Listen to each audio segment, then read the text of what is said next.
That's the team that plays to win for you and me. Well, what the bloody hell was that? Welcome back, Shimboners. On today's pod, we will be breaking down and reviewing what is quite frankly an embarrassing performance from our beloved North Melbourne Footy Club yesterday. Chief, you and I were in attendance, and unfortunately it's what we've become accustomed to, heading to UTAS and just seeing a woeful performance. We were smashed around the ball, showed little to no fight, and got absolutely belted by a Hawthorn side that we both don't think are top four worthy, but we certainly made them look that way.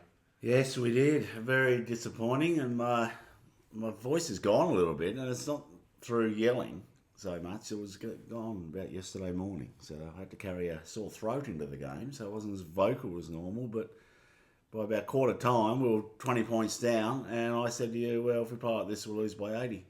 Then we lost by 85. Didn't win a quarter. It was just shambolic football, not low pressure football by us on a team that's got good skills. Yeah, and so if you don't put pressure on them, they're going to use their skills to effect, which is what they did. It's our worst tackling effort under Clarkson, and you could tell from pretty early on that there was no pressure, no work rate, and the mids got belted early. And my biggest takeaway is that we're just such a one-dimensional side. If Sherry isn't dominating, getting first use to our mids, and we're not winning contests and clearance, we don't have a plan B because we're not good enough ball users to cut opposition sides up, and we're just so one-dimensional and so reliant on winning that midfield battle that if we don't, we're just, our poor backline gets exposed. Yeah, I've got a lot of words to say on the back line and the movement out of the back line. Yeah, I agree. Biggest takeaway, if we don't bring the pressure, we're just very, very ordinary. Oh, and we were. That's an understatement. Right, so let's get to the match notes as we always begin. I suppose, actually, let's talk about the teams first. So Will Dawson came in for Charlie Comben.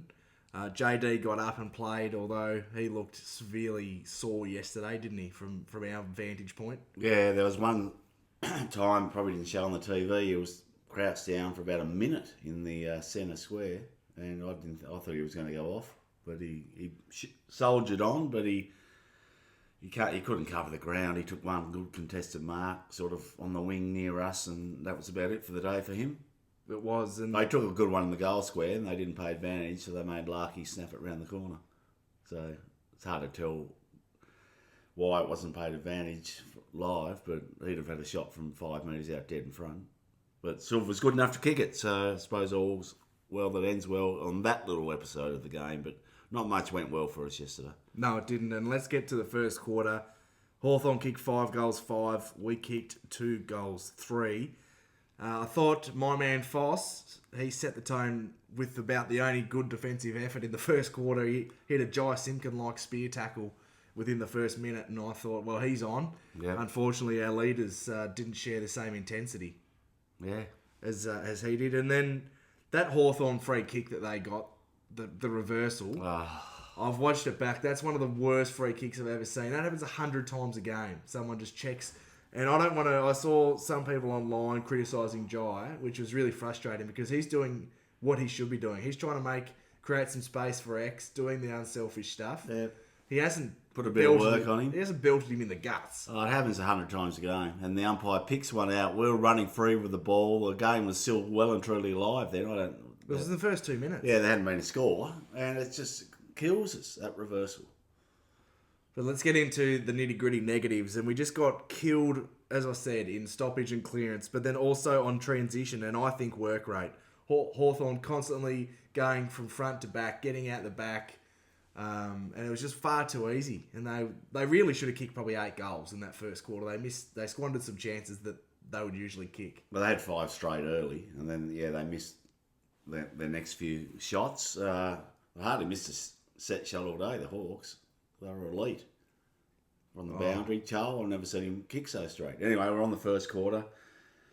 Yeah, we sort of came back into it by about halfway through that quarter, started to get a little bit of the ball ourselves and showed a bit to keep the game keep the pulse barely ticking. But 20 points down at quarter time, and the signs were there, weren't they?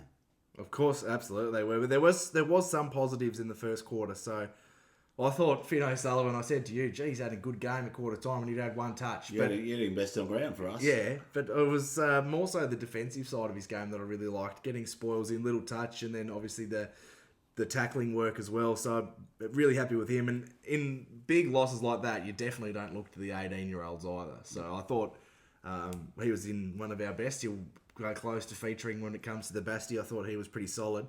But outside of that, there wasn't a whole lot. I mean, Tristan Sherry took a couple of good intercept marks and marks down the line, which is probably the one weakness in his game, I think it's fair to say. And we saw him probably win that battle against Meek definitely in the first half. He was influencing around the ground.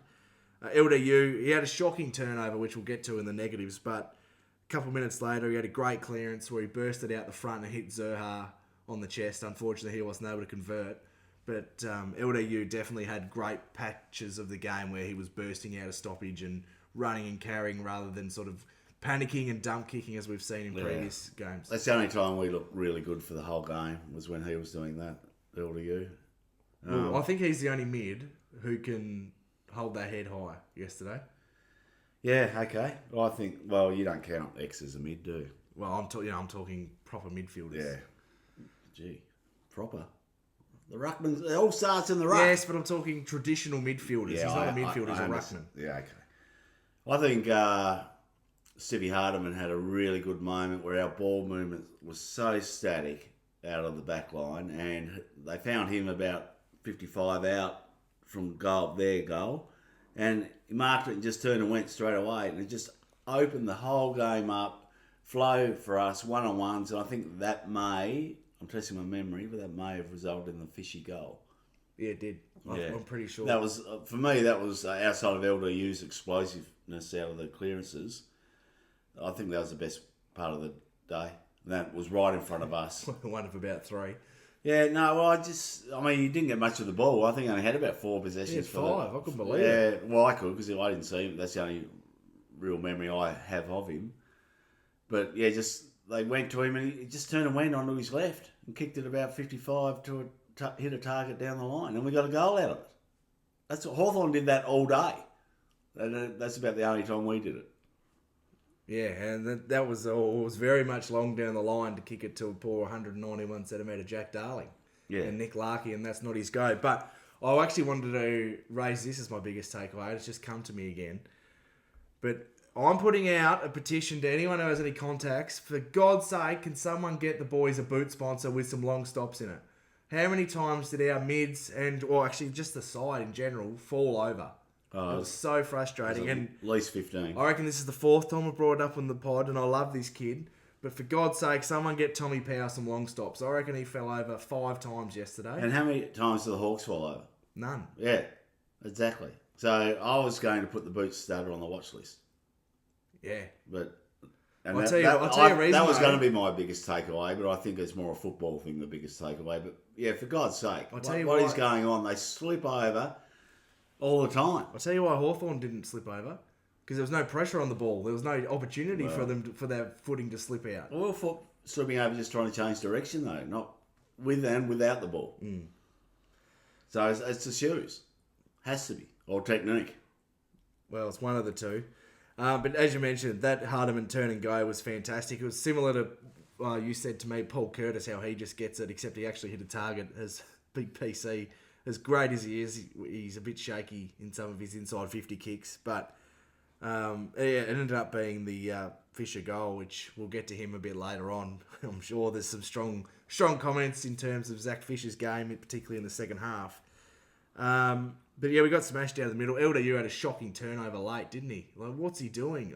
He's on the Charlie Con, but no switches allowed. LDU, because he's smooth and silky, but he just gives it too much airtime. It's not the first time it's happened with him. He's kicking. He's a great player, but his kicking is not great. Well, I think it's the only thing stopping him from being a proper A grader. And he kicks points instead of goals when he's 30 out from goal, and the A grade elite are going to kick those goals. But he's not alone. I mean, Dangerfield is a shocking goal kicker. Yeah, and he's an A grader, but he's there's not many complete footballers going around. But LDU's field kicking's not great. His goal kicking's not great. For the talent he is, his kicking is probably C grade at best. I think that's fair. I will preface this by saying after probably half time there was no notes because I was so flat, so angry, and just praying for a response that never came, to be completely frank.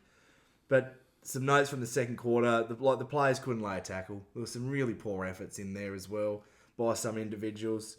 The highlight of the quarter, though, was a coast-to-coast goal. It was a great aggressive kick from a kick-out for Colby McKercher. Gave it to Harry. He handballed it to Foss, to LDU, and then Larkey out the back. And it was like, wow, oh my God, we take the game on, provide some aggressive ball movement, and this you can beat Hawthorn out the back, as we said in the preview pod. We did. And yeah, that was one of the best plays of the year, let alone the game. There are only about 3 highlights for the game, to be fair. But that was fantastic. Coast-to-coast goals. We don't see them very often. No. And it was an easy goal, too. It wasn't just, a long kick from outside 50 that happened to bounce through or something. It was a beautifully set up and worked out goal. But then there was another goal to PC in that quarter that was fantastically set up by LDU, who I thought really gave 100% from the majority of the game. Yep. And I did notice off the ball as well, he was really involved chasing. I probably couldn't say that for half the team yesterday, I reckon. But in that second quarter, before I could see the disappointed look on your face, so keep that, because your man, Georgie Wardlaw, bit of an innocuous hit. I don't know whether you've had time to see the replay. I have seen it. I haven't watched the replay, but I have seen it. It was not just much in it, was there? No. Well, it was shoulder to face, wasn't it? Or shoulder to head. So, because he's so big, and they're both attacking the ball, and George bounced down. He got flattened. Well, it's really concerning. That's his 3rd concussion in 12 months. I mean, all North supporters know that he'd had a horror month, form-wise anyway, so he's probably going to make way. But in saying that, we don't ever want to see players, particularly any players, get concussion, particularly someone who's had some issues with it in the past. And if it's not concussion, it's hamstrings, and there's real concern around Georgie and his ability to get his body right at the present time. Well, it's not your body when it's concussion. No, but I meant the hamstring issues as well. Yeah, well, I think it was over them. He's over them now. Well, no, you can't say that. How many hamstrings has he had in 3 years? I'm saying now, at this point in time, he hasn't had a hamstring for well over a month. Yeah, but he's had it this year, is what I'm saying. 3 years in a row, he's had hamstring early issues. in the year. Yeah, okay. Well, so is Jacko Archer. Oh, not to the same level as Wardlaw. Wardlaw had it pre-draft as well, remember? Yeah. So I think he still is battling with that. Until he gets a clean 1 or 2 years run, you can't say he's over the hamstring issues. Yeah, I'd be more concerned with the concussion than the hamstrings myself. Well, so would I. But that was just to forecast forward a little bit as well. I mean, Harry Sheasel, I'll get to that a bit later on about how Clarko took 3 quarters to finally put him in the centre bounce, which drove me nuts. But he's got a shoulder issue. He's in for scans after the last 90 seconds. Went down, got tackled, and came up clutching. Well, no, yeah, the bloke fell on his back. It was that Connor Nash, is that his name? Yeah. Yeah, fell on his back. I don't know if the whistle blew, but it was too late by then. Doubtful. Yeah, I doubt it. But I have seen the replay of that as well. And just, fell straight in his back and shoulder and hurt him. They reckon he'll be right, but he's gone for scans. Hopefully they come up good. In a 5-day break, they're all going to be sore. Luke McDonald as well. Didn't notice that at the game until I got home and saw that he'd missed some of the last quarter, I think, with the shoulder injury as well, which really concerning because he's been one of our solid soldiers down back. Yep. Really reliable. So hopefully he gets up as well. Yeah. It was a 5-day break. It's just not good. Yeah, into our biggest game of the year. Yeah, against probably the informed side of the year. Yeah, God, I hope Chom's right to play on Darcy or it's going to get ugly because the back line's really struggled. As I mentioned, there's no notes for the second half, but Zach Fisher had a horrendous third quarter. And we noted live, I don't know whether it picks up well on TV, but there was a couple of times he could have really put the body on the line and smothered and gave a bit half-assed efforts. It was right in front of us, and I can't remember if it was the third or the first quarter, but it was a half-assed wave as the bloke kicks it, and he could have dove. Yeah, it looked like I'm doing this for the camera or the coaches on the other side. Like it was just half-assed. So you go or don't go. But you know what I mean? Like I'd like to see him dive across the bloke's foot and really smother it. Now the only Problem is, he might get stepped and look a bit silly. But I don't care. I don't care either, because this half-ass waving is bloody... I know Dennis Pagan wouldn't put up with that. It'd be like that story with the bloke outside the used car salesman with those banners that wave in the wind. The inflatable man. Yeah, the inflatable man. Because that's what he looked like, and I thought he didn't even really fully extend for it. It was for show. That's my opinion. I agree. And I was 15 metres away from when he did it, just for show. Yeah, you're showing me nothing doing that. It was so bad. And his third quarter in general, like he went to half back for a little while, got caught by Chol, no game awareness.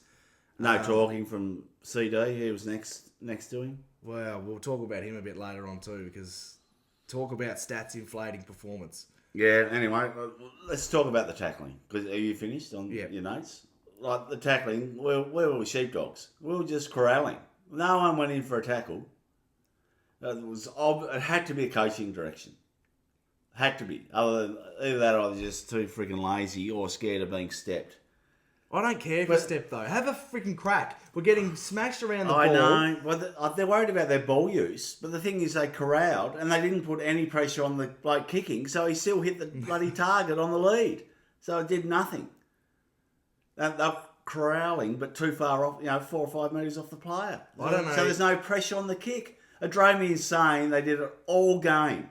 I don't know. Game. I don't know if you've heard this yet, but former legend of the football club, David King, on whatever the Saturday, they do the 14-hour days there. Haven't heard it. He said after the game that Hawthorn have had harder training sessions. Well, witches' hats. We were bloody witches' hats, and that's embarrassing.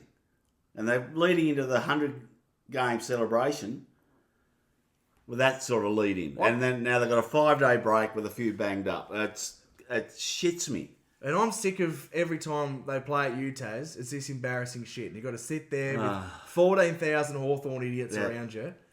Oh, it's so frustrating. And it's embarrassing because do we read into the media too much? Oh, we've put the hard work in, we've got the win, it'll come. And then just abandon the system or effort. I don't know. But it's an incredibly embarrassing performance yesterday. Now, we knew what Hawthorn want to do, and we spoke about it on the preview.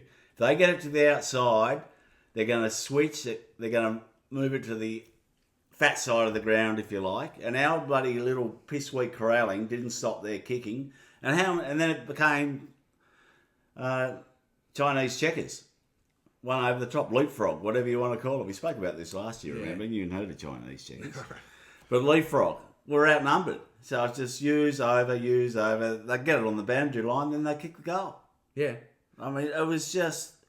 But credit to Clarko. I said to you in the third quarter, they've changed the game style of defending the ground. Because we were doing the high press and that, so they always had one over the back. And because of their ball use and our lack of pressure on the ball user, they just use it after the fat side, right down to the pocket, kick a goal. Next player in the gun, right? This is going to be incredibly negative pod, and as it should be. Griffin Logue, what do you get taught when you're a defender in under 12s? Arm across. Yep. He was paying no respect to Marvio Chol. No body pressure. Does Chol like the pressure? No. We said on the preview pod he's soft as they come, and he's a downhill skier. And there were good skiing conditions yesterday at UTAS. And there's no body pressure. They just let him run and jump, use his natural ability and his athleticism, and they just let him jump all day. Logue had a shocker, and he's not alone in that back line. There was far too much leg room given to Gunston as well from Toby Pink. It had to be a directive early because he was playing way off Gunston in the first half. Well, it worked against Carlton. Why did it work? One, Carlton are a shit team, aren't as good as users. They can't work it to the outside because they dump kick. And they're all slow. Yeah, and they're all slow. And two, what was our tackle count last week? It was right up there. So this week, the pressure was off, and they're a better using team. So it was like a training drill, as you said earlier. But what I was going to do, Clarko did change it at half time because what did the backs do? They tightened up. Like the leg rope got halved, or in thirds. We're a lot more back shoulder. We still had the spare, but we were a lot more back shoulder. We tried to force them to kick down the line, so we'd be able to retain the ball, halve it, turn the ball over or at least halve it and get it out of bounds. But they were too smart. They worked out, well, we gutted the corridor, so they couldn't come up through the corridor. So 2 ticks there. But then credit to them, they just held the ball and then went round the back and out the other side. And it's fairly wide ground, UTAS. So they just used the space. But that, once again, if we'd have brought a bit more frontal pressure, it would have been harder for them to do that. But at least that's when their scoring dried up a bit, especially the first 10 minutes of the third quarter. We actually had more of the ball, and they had trouble transitioning. But then it all got too hard. Well, we couldn't score. We kicked points. Because even when we did have the ball, it was just slow down the line. There was no... Colby was about the only player out of the defensive half that was looking to change the angles and create great attacking use. Yes. And another negative that I've got, the last month we've seen the unsociable ruse, the shinbone spirit back. There was none of that. The heads dropped as soon as after quarter time. In the last quarter, Will Dawson's in a brawl with 2 Hawthorn players. Not one player comes over to assist him. He's in his 3rd bloody game. Thought that was really disappointing. Yeah, they didn't even grab him and drag him off. He ended up 2-on-1, or there might have been 2-on-3. There might have been someone, but Disco was there. Didn't grab a jumper and pull anyone off. I remember that was surprised. That was on our wing, so we had a fairly good. Well, I just watched that because the game was over at that stage. So I just watched that. Hope you someone to deck someone. What are your thoughts? We'd deck one of them. But that little no freeze either. 2-on-1. Oh, the umpiring all day was horrific. But there's bigger issues. Oh, made no difference at all. But yeah, it started off with that jai reversal and didn't get any better. What were your thoughts on Will Dawson's game? Started off shaky, dropped what looked an easy mark from the cheap seats where we were sitting. But then had a few intercepts, didn't he? So at the end of the day, I wasn't that unhappy. But who was he playing on? What Ramsden kicked? 2 or 3? 2 or 3. Yeah. Joel kicked 5. Dunstan kicked 7. I don't think it would have mattered who was down there with some of the inside. I was thinking would Chom have helped? Yeah, he would have, but it wouldn't have made. We wouldn't have won. No, we wouldn't have won. It might have been 2 or 3 goals less. Yeah. Really disappointing. I was going to mention Daniel and his kick-ins, right? Now, he took most of them. I reckon he took at least 80% of them. This is another grind my gears. You've got Riley Hardiman, one of the best users. We can't get him in the game. Let the kid take some kick-outs, for God's sake. We've got Daniel just kicking short to the pocket. I'd rather Hardiman do that and get the handball received back. Because he'll create the run. Yeah, well, Daniel, right? Because we're on the... If you're watching on TV, we're up the left-hand side. Left the screen on the outer side. So we saw a lot of the kick-ins from that end of the ground. And Hardiman was probably 55 out, standing pretty much right in front of us. But there's no movement. This is obviously the set coaching play. Daniel plays on. He looks for a short kick or a handball. Then he'll get the handball receive. Then he bypasses Hardiman and everyone who's standing there and kicks it long to the sort of just short of the wing where it's turned over. Gets over the back, Hawthorn get it, and they come back and attack. And all our players are standing where they're meant to for the zone, but haven't got a man. No. And they just lower their eyes and hit a target. But if you're going to play... Or kick it long to the goal square where there's 2-on-2, and if they don't mark it, Dunstan crumbs it and kicks a goal. If you're going to play that game style, you've got to have a proper second tall. You've got to have CCJ or Finbar, someone to crash a pack and take a contested mark. But he did it all day. He'd run, bounce, handball, get it back, kick it long. And Hardiman's standing there in front of us, 10 metre space, so he can't kick a 50-metre kick to him because they'll close it down. But he can kick a little 25, 20. And then we know he's a good user. Or get him to take the bloody kick-ins. Because it was the same all day. It really annoyed me. And Daniel, he tried, but... the system's not working. There's no movement. That's the other thing. The ruckman and Silver or Darling, they're just standing on the wing waiting, thinking, well, they're going to kick it long to us. Hawthorn knows exactly what's happened. They get numbers there. They bring it to the back, and then they're off again. But how stupid. And how often do Hawthorn set up at the back? One little triangle handballs, get the one at the back, shoulders forward, hit a target. It drove me in. Ambrosio. Where's the Kanga crossing? Let's redraft Ben Cunnington and get him on the Kanga crossing. Running, for those who don't remember, you explain the Kanga crossing. They did it once this year with Foss. Yeah. Well, the Kanga crossing was that everyone sort of on that wing, and then one of the midfielders would run across towards sort of the corridor, the 50 for a one-on-one, or probably out the back, and they'd hit up Cunnington. They did it quite a few times. Well, Cunningham was such a good mark for his side. He could out So is strength Foss, anyone. though. Yeah, I know. We need to change it up. Oh, there's no dare. And It was so just, safe, but it came stupid- back. We had the backs had 15 seconds to take a breath, and then it was back in, and they're fighting for their life. But it's such a stupid game plan when you've got your second key is 191 centimetres, playing with one chin. Yeah. Poor bugger. And your other key forward is not a contested marker. If you've got Sam Darcy up there, play that game style. Yeah. But it does not suit us at all. It's just stupid. And I understand, taking time off the clock and trying to stop them when they're on momentum and, trying to create a stoppage. That's fine. You use it then. But every single kick in was the same. There was no, except for that Colby one, which, funnily enough, 12 seconds Colby end took to it end in goal. and got it through the corridor. And I know teams are going to guard the corridor, but that's where you need your elite kickers. And we haven't got enough because Daniel's a 25 to 30 metre kick. No. Next point I want to talk about that really upset me. Clarkson, you've got Powell, Parker, LDU and Wardlaw were your main four for the first half. They're getting smashed in there. No change. Let's just back the boys in. Is there a player that's more resemblant of our inconsistencies than Tom Powell? Last week, best on ground for mine, 34, clearances everywhere. And then this week, he backs it up with 14 touches, nowhere to be seen. Once again, if we got first touch, we couldn't retain the ball. They get first touch, they get a little handball out, or their shoulders forward out of the front. It happened all day. The only one who could get out was LDU. Yeah, but just to follow up on my point, I didn't really explain it. I would have loved to seen this bloke called Harry Sheasel who couldn't get it because it wasn't getting to half forward. Would have liked to see him in there more. When we're getting bullied by the Hawthorn bigger mids, I would have loved to see them throw Cam Zerha in there or Paul Curtis like we saw in previous years. Don't do that anymore. There was no changes until the last quarter where we saw Shotgun go forward and Fisher go back. But even then, that only lasted about 10 minutes because Ramsden, Caleb Daniel was stuck on him at one point. He's given away 40 centimetres. And Daniel tried to chase someone, didn't he? We talked about his lack of leg speed before. He looks like he's running on a treadmill. Yeah. He's so slow. Yeah. We didn't bring him in to be Usain Bolt. We knew what we were getting, but it can be a liability. Yeah, and it doesn't get exposed at the Dogs because they have good players and they have good ball movement. Yeah. So he has time to set up, whereas quick turnovers in a poor defensive system. Yeah. Well, the best we were getting was, as we spoke about, was to the defensive side of the wing. Then it just come back. That was our best, apart from when the Colby goal to goal, which obviously Colby took the kick in.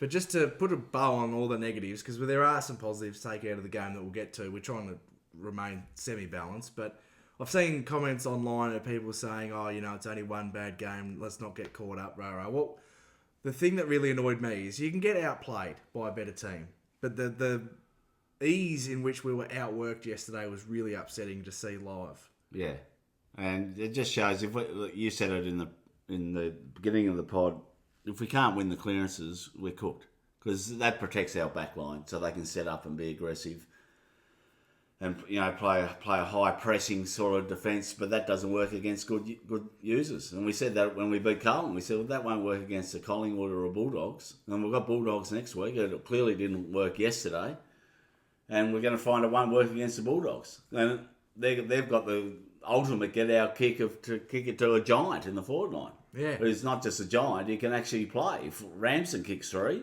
and Chol kicks 5, and Gunston kicks 7. Yeah, well, he's good. What, he kicked 7-1? Yeah, but he's about 40. Doesn't miss, I know. But when you're left alone in the forward line, because they're playing 20 metres off you, you just lead up and get a nice easy chest mark. You just go back and thread it. So it's an easy game. Very much is. Right, I suppose we better get to the votes. And I will say that it was incredibly tough to find the 5 this week for the complete opposite reasons to last week. Yeah, exactly. Last week we struggled to fit enough players into the 5. This time we've struggled to find enough players worthy of a vote. But if you're going to do an award, you've got to do it properly and not chop and change it each week. That's so right. We stick to 5. We'll find 5 to 1. Ours are pretty similar. It's only our 1 that are different. So we'll go through. Let's do ABC style and go up this week. Change something up. You're going to go up? Yeah. So who did you give your 1 vote to? I gave 1 to Parker. You said there were no good midfielders, but thought he tried. He got a bit of the ball. He had 29. Yeah, that caught me off guard. Yeah, because he seemed to get a lot on the outer side of where we were. I don't know why, just the way it happened. So I knew he played not a bad game. I mean, in a team that got flogged, he was one of our better players. I gave my one vote to Finn O'Sullivan. Like I said, For his first quarter. He didn't have a ton of the ball, but I For his thought spear tackle. defensively, I thought he was really good, and I just like the way he goes about it. Yeah, so do I. I thought he never stopped trying. No, and talk about trying.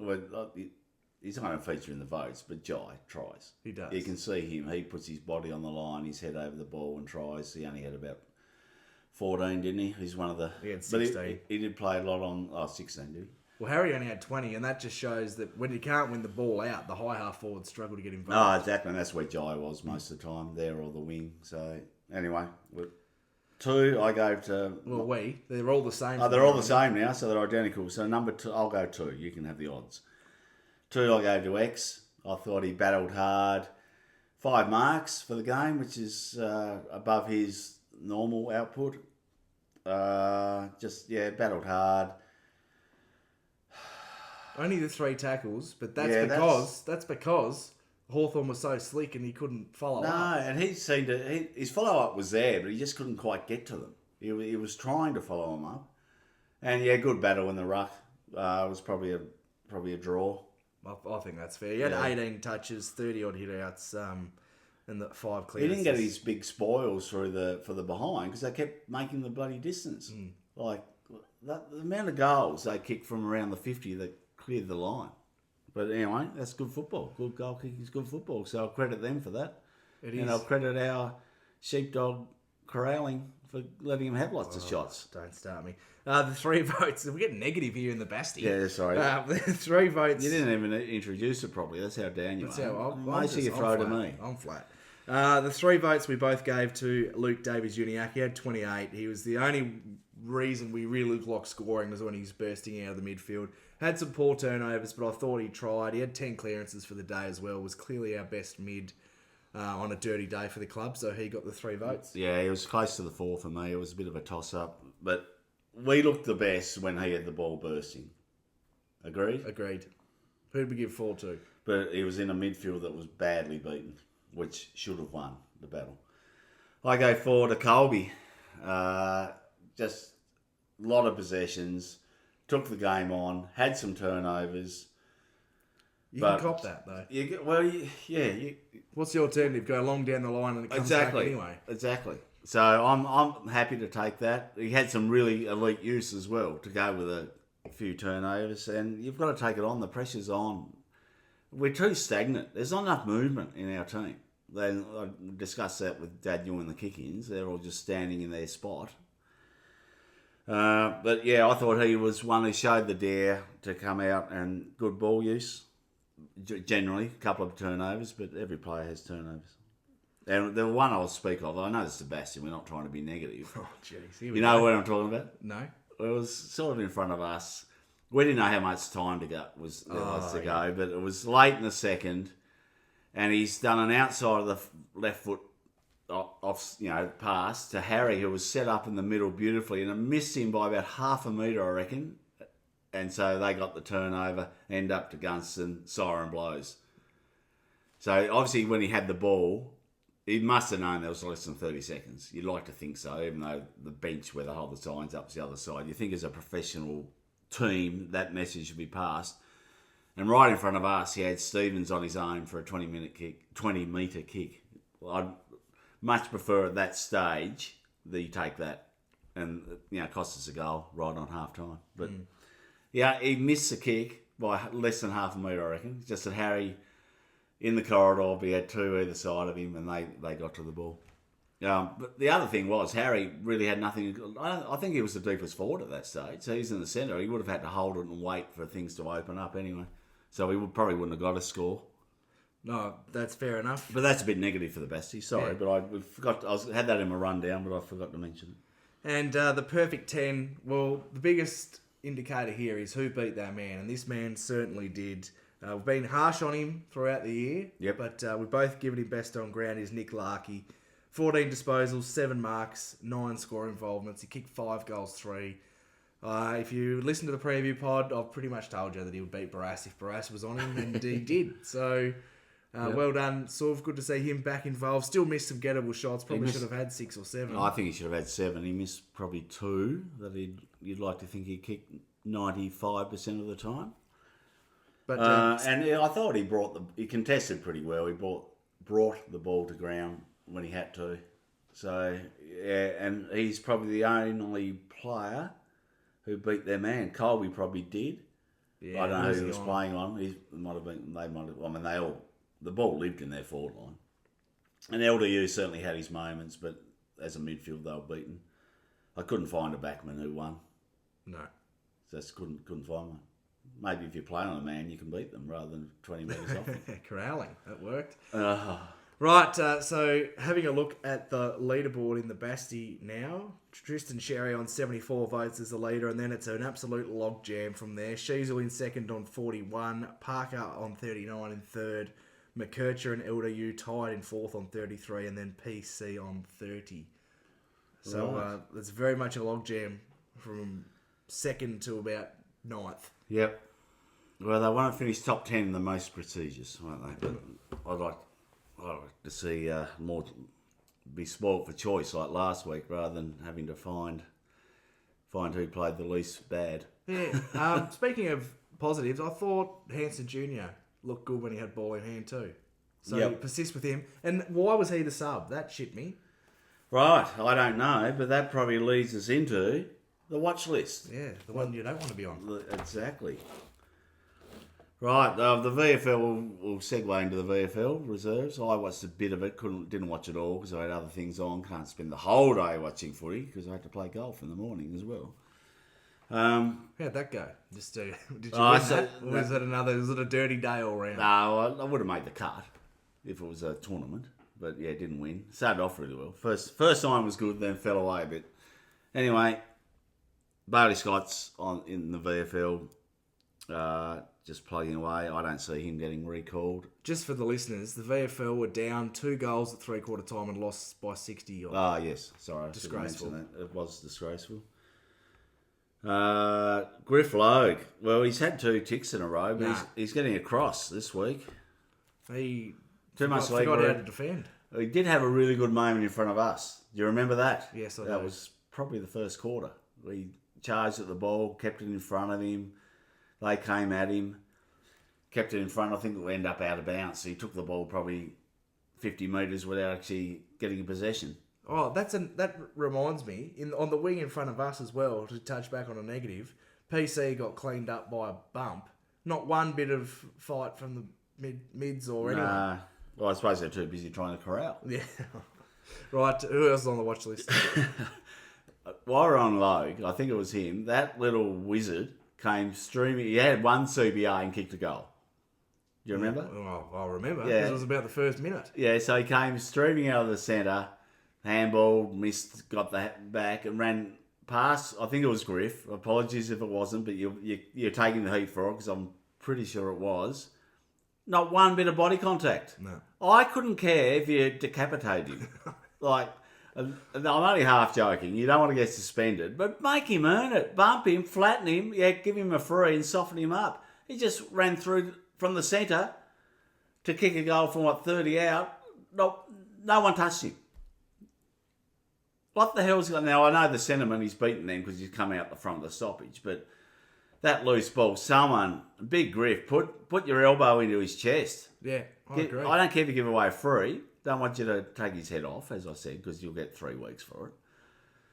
And then he'll be 4'6" if he hasn't got a head, poor little wizard. But you got to make him earn it.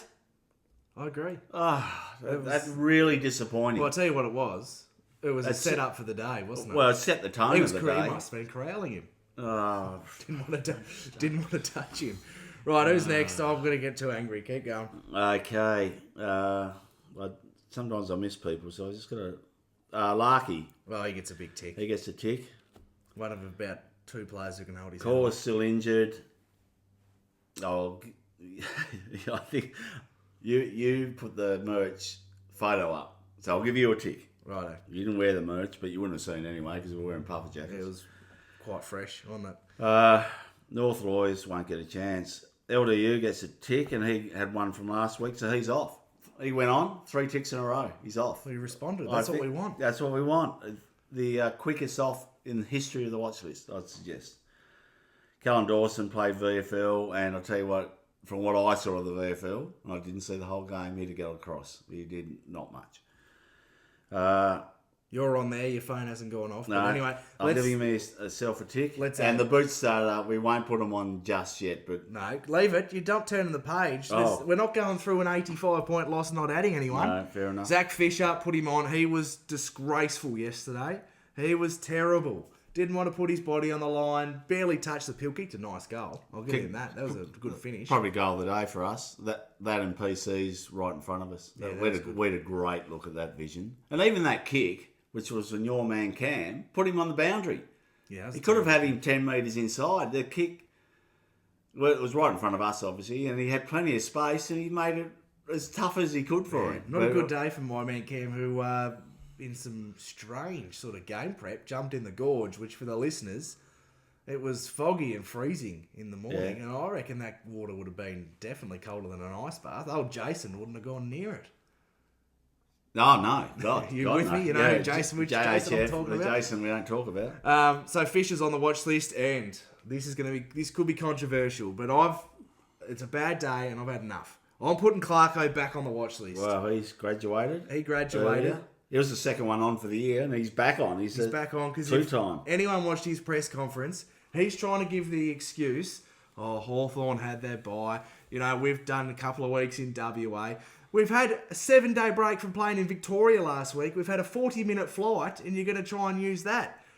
We were completely outworked. It was not good enough. We played in WA bloody 2 weeks ago. I thought that was a really cool Well, it was moment. game style, wasn't it? It was the corralling, not being up in their face. And I'm sure he's And not if he saying gets that. stepped, that's fine. And it was also everyone giving their forwards too long a leg rope. So at least if you're up in their face, you force a kick, one-on-ones, you bring it to ground, you go from there. You corral, you give a bloke 15, 20 metres and all the space on the fat side to lead into, and they're a good user team, especially their outside players. What the hell do you expect's going to happen? I'm not trying to pump us up, but we said that in the freaking preview pod, Clarko. You're much more football brain than we will ever be. Understand, but for goodness sake, I was going to drop the F-bomb, but little Jimmy might be listening. What is going on? He turned the footy off last night. I wouldn't blame him. What the hell, Clarko? Yeah, and I do. The presser not good enough. I'm sure he's not saying that behind closed doors, but I'm sick of hearing the excuses. I did listen to it late yesterday when I got home, but I probably glazed over it. What annoyed you about it? What I've just said, that he said, we've had our trip to WA and we had a 7-day break. There's no excuses. Well, what's he going to say? We might as well just bring out the witch's hats, paint and blue and white again for our 100 years. So we had a 5-day break. A couple of boys are sore. Doggies are a good side. Yeah, well they are. But we're aspiring to be a good side, and to be a good side, you've got to take down good sides. And Hawthorn were gettable. I know we'd played 2 games since they played their last. Sometimes that can backfire. You come off, you're not quite awake and ready for the contest. But if you just let people get the ball and have a bit of a look and stand 5 metres off and waving your arms like one of those inflatable things at the car salesman, well, they're probably going to use it. Well, he's not on the watch list because we lost. He's on the watch list because what he said at the press conference and the stupid game style that was obviously directed. Yeah. I can handle a loss to Hawthorn, but that was embarrassing. He did change it at half-time, as I said. So, he did. But anyway, you wanted him on, he's on. Right, I suppose we better get to our favourite player to wear the number 24. We'll lift the pot up a little bit. Yes. Episode 124, so our favourite, and it's not been a great number in my time as a North Melbourne supporter, so the options were pretty thin. There was sort of Sammy Durden areas. Sammy Durden? It didn't last long. But I've gone with Tommy Powell. Tommy Powell. Big shout out to Levi Greenwood. I was a big fan of him, but he left. He left for money. So, get stuffed. And that was a good decision by the club because the money Collingwood offered him wasn't he wasn't worth it. And he didn't do much at Collingwood either. But we're talking about Tommy Powell. So, the future star. We've seen how good he can be. He just needs to find that consistency. And he's probably my favourite player to wear the 24. As I mentioned, there wasn't a great deal of choice. All right, for me, there was a bit more choice and high quality too. So I had to pick between two good eras, the 70s and the 90s, or late 80s into the 90s. And I ended up going with Craig Scholl. Played 235 games and kicked 165 goals between 87 and 2000. And started out as a winger and then went to half back and was sort of falling out of the side. Then Dennis Pagan said, "You go kick a few snags for us. Just be a bit of a decoy or whatever for the king." And he got on the end of a few. I think he might have kicked 6 or 7 in his last game, which I think was a prelim final against Melbourne. Yeah. That's a good way to finish, isn't it? Well, not the fact we got flogged in the game's not, but on a personal level it was. So, yeah, he did represent Victoria on a wing as well. So he started out well on a wing, but then fell off a bit. And probably my greatest memories are as he being that third or fourth tall, get it on the lead, very safe kick from anywhere around the 40 metres out, 45. Very good. And the one who's probably unlucky is Gary Dempsey. Came across from the Bulldogs as a multiple best and fairest winner there. Came across to playing finals. And he did play in finals, but unfortunately he came across in 1979. We made the prelim. Should have won that. Got beaten by Collingwood by about 5 points, I think. And played to 84. Just one of the elite ruckmen of the day. It's a wonder we didn't give him number 22, but someone else must have had that. Because all our ruckmen seem to wear 22. And yeah, the old school tap ruckman, then just kick behind the play and just mark everything that came in his direction. So he was really good. Right. Thank you for your insight there. Because obviously, well, no, I'm serious. I wasn't there in that era, but for our listeners, once again, encourage you to put your favourite player to wear the 24 in the comment section. Love reading those. Speaking of listeners, let's move on to some of our listener questions. We'll start on Instagram with Lele4, who says, "Why does Luke McDonald look so happy after such a humiliating loss?" Now, I didn't see this until I saw the photo, but yeah, that's terrible. Now, a lot of people, yourself included, have asked, why isn't Luke McDonald, in the CCC? Football-wise, yes, ticks all the boxes, tries his heart out, body on the line, shin boner through and through, never gives up. The thing keeping him out is his smiling, happy demeanour, which is a great thing to have in life, but not after you've been belted by 85 points. No. And that's the only thing keeping him out. And I think that's a tick for him, because it's good to be happy in life, but not after your man's kicked a goal, you've been beaten. I can't have it. And he was also one of the high or low fires when someone marks it. We got into him last year before they've kicked the goal. That drives me crazy as well. But look, to play devil's advocate, in his mind, he's probably like, I've got a young group, try and keep them upbeat. But there's a time and place. You do it after an hour after the game, pick their heads up a little bit. But when you're walking off the ground, for God's sake, you're not here trying to be Jimmy Carr delivering some stand-up comedy. For God's sake. Well, I was brought up in the era of probably Ron Barassi as coach. He made Dennis Pagan look like, Elmac, I suppose. Like, he ripped them. Healy off! Weak as piss! Oh no! There goes the phone. Oh no! Back on! Big cross on the watch list. No. Right, we'll move on. I reckon there's 20 questions about the boot studders and keeping our feet. It was ridiculous. So I needed that laugh. It's good. It's been a very dire 24 hours. Jack Crow says, Wardlaw concussion hurts, but how does it feel knowing Phillips is surely a lock to come in? Watch him not play. They'll bring in some Cooper Harvey to play in the midfield or something. I know, quite another old coach. If he doesn't play, obviously Wardlaw won't get up because of concussion. No, he won't. If they don't bring in Will Phil, I'll fair dinkum spew. Well, they have Terry to. Wallace. They have to play him. And so they should, because he's the one midfielder who can actually lay a bloody tackle. And no one's getting out of his 26-inch pythons. And the VFL were flogged in the clearances yesterday. And why, do you think? Because he wasn't playing. Exactly. And CCJ didn't play either, so he must have flown over just in case of JD. Yeah, he would have. Not getting up. So that'll be interesting with JD. We'll do that in our preview pod for the milestone 100-year celebration game. Yeah.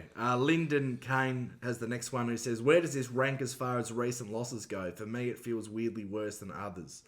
Well, I think it's not as bad as the Good Friday one, but it's not far off. Good Friday is the worst loss we've had as a club in a long time. I thought I'd found the time machine and gone back a year from when we sat there at UTAS last. No, we've improved. 39 better team. Well, yeah, and I'll tell you what, that's another reason why Clarko is on the watch list, is in his pre-game, or Thursday presser, he said that they'd sort of checked out last year. Oh, Remember that he brought up shit that last. me. Yeah. Well, he says that. What do the playing group do? They check out this year. Tell you what, every time you pull on the freaking jumper, where's your personal pride? I'm playing on you. I'm going to fucking beat you. We dropped the magic. Oh, that's annoying. Just beat your man. I don't care. I mean, if it's going to come to that, just beat your man. We want to beat the team, but if they're all playing shit, well, I'm just going to beat you. You're not kicking 7 on me. Yeah. How do you reckon Jacko Archer would have gone yesterday? He wouldn't have stood there smiling and he would have said, you're not beating me one contest. No, exactly. And if you do, you're going to get a little ear massage. So you've got one in the ribs, son. Oh, jeez. I'm fine. Anyway, Linford Schulman says, comments turned off on the North Insta post. Never seen that before. Supporters not happy. Well, that's weak as piss if that's true. I can't confirm or deny because I haven't had a look yet, but you've got to let the people have their voice. Oh, yeah. That's poor. And look, let's face it, we're upset. We're getting a bit angry now. But it's frustration because we know we're better and we know the effort can be better and the game style can be better because I think we're beaten on game style. But we're not Carlton. We're not Richmond supporters. We're not graffitiing and dumping chicken manure. We get frustrated. I know the socials is a cheap way to have a crack. But that's not the answer. Understand. Turning that off's not the answer. No, 5.5 years. We've been patient. Yeah, I think we've been more than bloody patient. But yeah, and we're impatiently patient or whatever they trot out. But we'd seen some signs, but it was a big step back yesterday. But we get another opportunity this week. But how easy is it now? We can check out for the rest of the year. And if that's going to be Clarko's messaging, that's so un-Clarko, I can't freaking believe it. Yeah. Isn't it? Like, don't give them an out for round 24 last year. Because they're just going to think, Clarko. Well, we can't make finals. Yeah, Clarko doesn't really care. And what was it? We wanted high 80s in percentage. Well, the percentage took a massive hit. And we've still got bloody the Bulldogs and what's someone else who's Geelong. And Geelong to come. Anyway. Next question, Andy J _lock. Do we try and retain Willfield for another year or two given Wardlaw's concussion and hammy problems? Or yes, for me. Well, let's just actually play him first. Well, we've got young Harris, hopefully, on the... That's the end of next year. Yeah. So we're going to get another, hopefully, gun midfielder in. Yeah, 2 years' time. And he will be an 18-year-old. But yeah, well, I'd just play him. They've got to play him next week. George out, Willfield in. That makes sense to me. And who knows if Harry gets up. Hopefully he does. You got Elmac, obviously different position. But there could be a few changes, I suppose is what I'm saying. Well, I hope Chom's right. That's the number one. A few forced changes. And then I want to see some unforced changes. Well, like mate Fisher. Yeah, I'm bringing in bench. Oh, okay. Yeah, all right. I'm probably high half. Well, we'll go in that in a preview pod. But yes, I've got some thoughts on who can come in. Matty Mill, you've got some thoughts. That's strange. Secondly, Kings, why did X tap it to the same spot every centre bounce, 10 to 7 o'clock? I haven't watched it back in detail to know that, but I appreciate the question. Yes. Well, why weren't the midfielders there to get it? If he's winning the tap and doing that, I think he lost the hit out count. Yeah, I think it was pretty even. It was pretty close, yeah, because there's a lot that they don't know who got it, so it's just a dead and even. Yeah, I don't know, but all he can do is hit it to where he's meant to, and then the midfielders have to get there first. Yeah. And how good were Hawthorn? I mean, it's not a Hawthorn pod, but credit to them. When they get half possession, they get a little handball out. Handball was probably, to be fair, they were, from our vantage points, they were handballs. They weren't throws. Jai got away with a ripper throw. And the Hawthorn fans weren't happy. They were freaking 80 points up at the time. They still weren't happy. And leading the free kick. Yeah, and leading the free kick. Nathan Granger, a couple of questions here. Did you fellas go watch this crap live? If so, Yes. can you ask the club for a refund? Wow. No, look, no. They need the money. They need the money, the club. But I just wanted to be competitive. Like, we both tipped Hawthorn. I actually can't tell the listeners. Yeah, you can. So we're sitting there 20 minutes before the game. You're full of confidence. You're watching the warm-up. They're all hitting their targets. No, they weren't. they were corralling. They were practicing the corralling. Did they even practice tackling? I can't remember. I don't think they did. And you've changed your tip. Well, no, Let's provide you've context. jumped on. I'm in a weekly tipping where Yes. there's a prize each week, and we're all in the same amount, but I was probably fifth in terms of margin, so I needed a point of difference, so I thought I'll tip the bonus. Yep. And that went well. No, because there's a weekly prize, so you've only got to win the week, you get whatever you... Yeah, and I won it last week, so I was trying to get back to back. Ed Williams, sorry you lads had to see that live. It was a bad day. Remember, we have won 4 games and drew with last year's premiers. Thought Will Dawson did some nice things and Colby was good. Yeah, I agree. I think because we're on the wing. It's he played in front, and he got a few intercepts when we actually put a bit of pressure on their kick, and did all right. You know, he's certainly worth persisting with. And like game 3, and he was wrestling with the Wizard and someone else, and showed a bit of fight. Yeah. I like it. Unfortunately, there wasn't many to go with him, which leads into this question from Zach Jamal, who says, when Nick Watson sniped LDU at the start of the game, I knew we were done. We should have flown the flag, even if we gave up a 50, who cares? Our leaders need to let him know we're here to play the unsociable ruse from last week. They were non-existent. Midfield got smashed, only LDU was serviceable. What you make of it live? Well, I can't believe that wasn't a free kick. And I'm with you, Zach. And this is a problem across the whole 4 quarters. There wasn't enough flying the flag. No? Maybe I think they were too cooked from corralling or something. I don't know, but they had to go in. But the one that shit me the most is you've got a 19-year-old third gamer wrestling 2 blokes, and Dill Stevens is... Yeah, you're allowed to grab them, or they rarely play a free kick. You grab them by the scruff of the neck. We're 80 points down. I don't give a shit if you give away a free kick. No, have some exactly. pride in the jumper. Exactly. Look after your 19-year-old teammates. Exactly. And we know it's not his go, but when it's your turn, you've got to go. I agree. And LDU, I thought he'd done his knee. He was down for a long time, and they didn't really show a replay, and I haven't watched the game or seen what happened, but obviously... Well, he got punched in the guts, is what happened. Yeah, well, but Jai does something a lot lamer, or a lot less, and there's a free kick. And he had the ball, or he just got rid of the ball, hadn't he? So he was open to a cheap shot. Anyway, yeah, fly the flag. I mean, you don't want your best player suspended, but... Oh, you don't have to be suspended, but you go and remonstrate and you help him. Yeah. You pull the blokes off him. Yeah, and that little shit wizard... I don't know. I wouldn't be able to hold back. Oh, no. Well, why Griffin Logue didn't put his elbow through his sternum when he was running and kicked that goal, I don't know, but that's poor. Yep. Mitch Hunter, where are our key defenders going to come from in the future? Concerning seeing how unathletic and outclassed Pink, Logue and Dawson were today, is it hoping that Dawson and Whitlock develop into high-quality players to pair with Chom? Yeah, we've got to get games into Will Dawson. Well, Chom's our best defender. He is. Key defender. And I think, Dawson and Whitlock will be beside him. Yeah. I think Dawson can be your lockdown. Whitlock can be your height. I mean, I know he's tall, but he's good below his knees. He's a good user. He'll be the best user of the 3 talls. And I think he'll...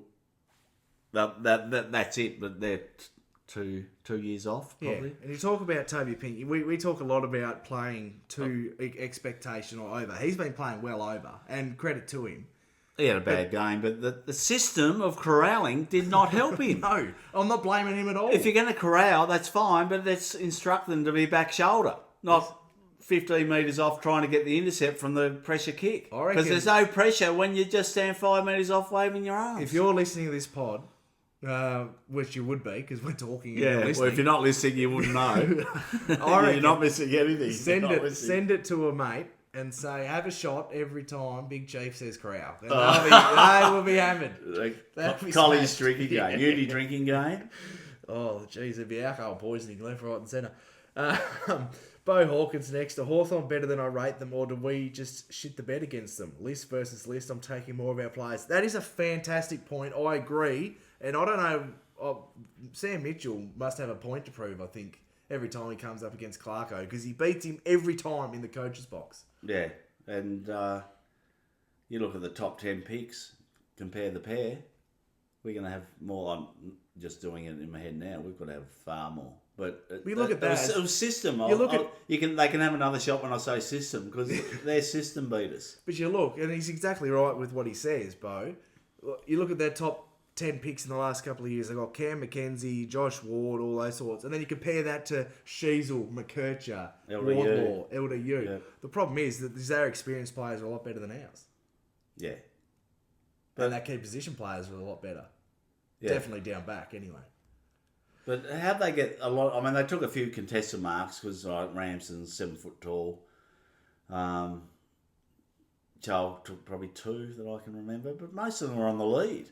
Well, you and I could have got them. If you're playing 15 metres off and they're going to hit your chest, you're going to get plenty of looks, and they were good enough to kick them all. They were, and they didn't miss. And Gunston, well, they did miss, but Gunston didn't. And as you rightly called on the preview pod, you said he has 5 shots, he'll kick 5 goals. Yeah. So it was 7 from 8. Yeah. Right, let's move on.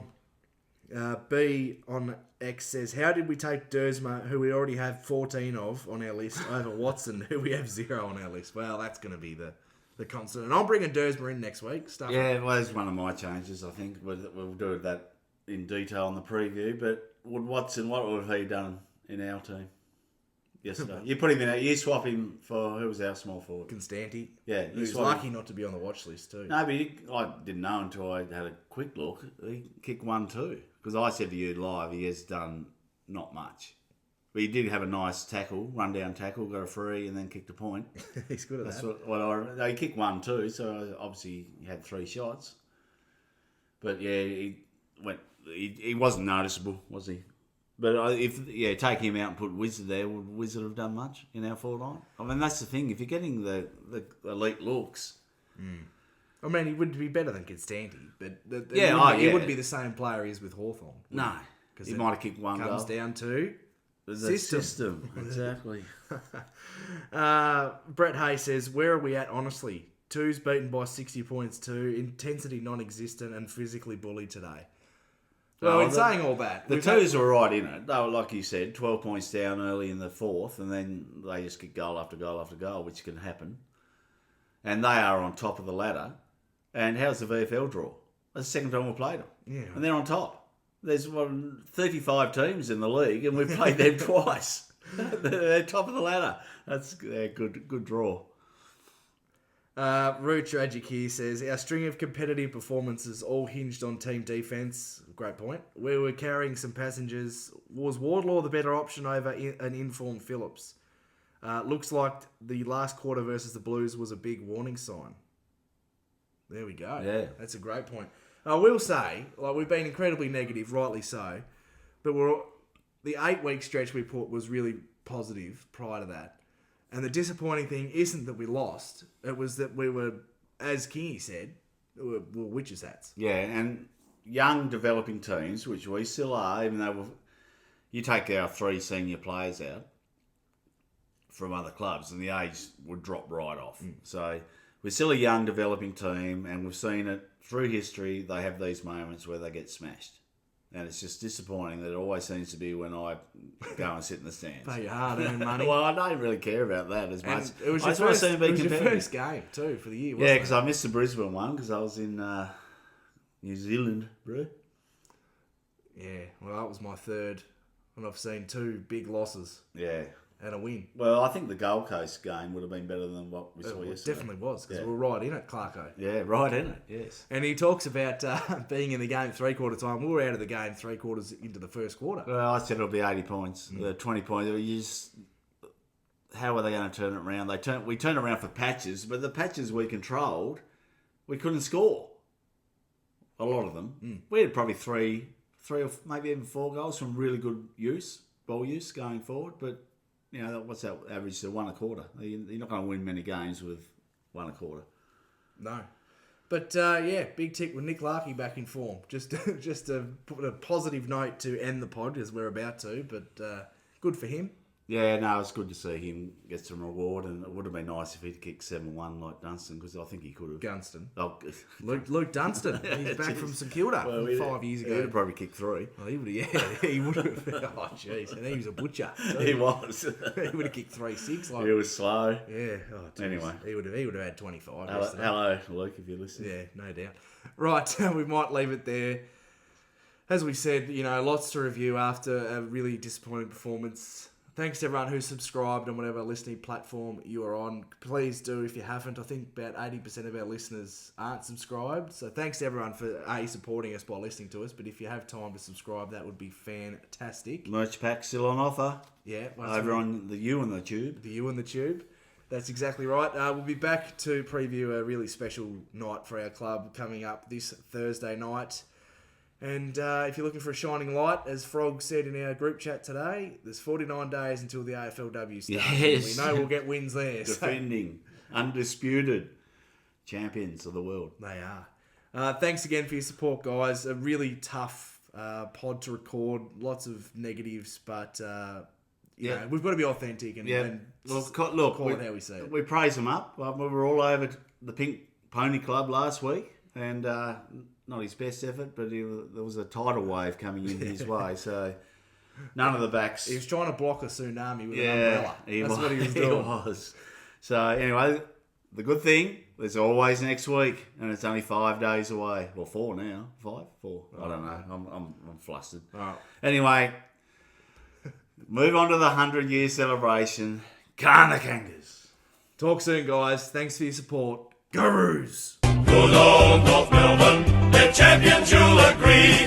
North Melbourne is the team that plays to win for you